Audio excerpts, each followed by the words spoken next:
शरद पूर्णिमा की कथा हिंदू धर्म में अत्यधिक पवित्र और महत्वपूर्ण मानी जाती है। यह पर्व अश्विन मास की पूर्णिमा को मनाया जाता है और इसे कोजागरी पूर्णिमा या रास पूर्णिमा भी कहा जाता है।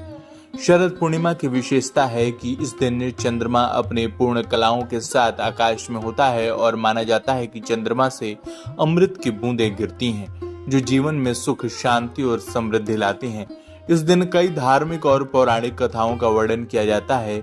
यहाँ शरद पूर्णिमा से जुड़ी प्रमुख कथा मैं आपको बताने जा रहा हूँ।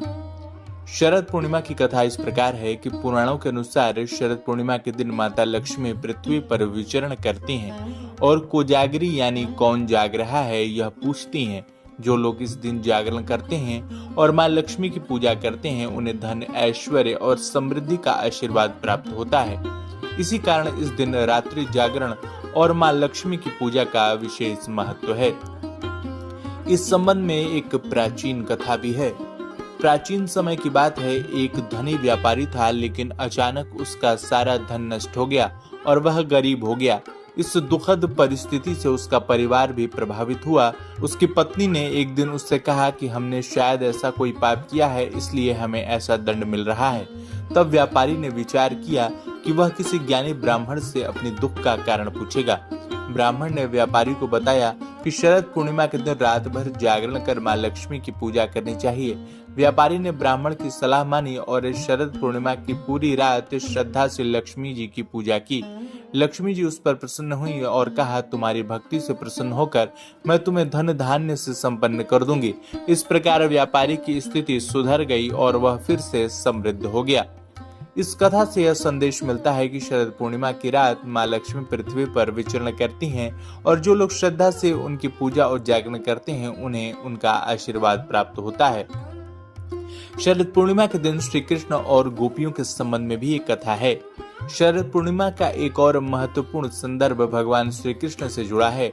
इस दिन भगवान श्री कृष्ण ने वृंदावन में रासलीला का आयोजन किया था।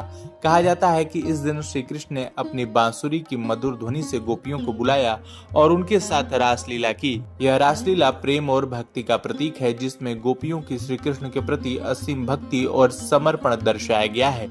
इसलिए शरद पूर्णिमा को रास पूर्णिमा भी कहा जाता है और कई स्थान पर इस दिन श्री कृष्ण की रासलीला का आयोजन किया जाता है। इस दिन खीर और अमृत वर्षा की कथा भी बहुत प्रचलित है। शरद पूर्णिमा के दिन चंद्रमा अपनी पूर्णता पर होता है और माना जाता है कि इस दिन उसकी किरणों में अमृत का प्रभाव होता है। इस कारण कई लोग रात के समय दूध और चावल को, खीर को खुले आकाश के नीचे रखते हैं ताकि चंद्रमा की अमृतमय किरणें उस पर पड़ें। फिर यह खीर प्रसाद के रूप में ग्रहण की जाती है। यह खीर स्वास्थ्य और समृद्धि देने वाली मानी जाती है। आइए जानते हैं उपवास और पूजा विधि क्या है। शरद पूर्णिमा के दिन लोग व्रत रखते हैं और रात को मां लक्ष्मी की पूजा करते हैं। इस दिन लक्ष्मी जी, भगवान विष्णु और चंद्रमा की विशेष पूजा की जाती है। लोग धन धान्य की प्राप्ति के लिए मां लक्ष्मी का आह्वान करते हैं और रात भर जागरण करते हैं।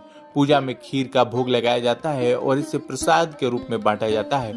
शरद पूर्णिमा की कथा और इसके अनुष्ठान हमें यह सिखाते हैं कि श्रद्धा और भक्ति से जीवन में हर मुश्किल को पार किया जा सकता है और मां लक्ष्मी की कृपा से सुख समृद्धि प्राप्त की जा सकती है।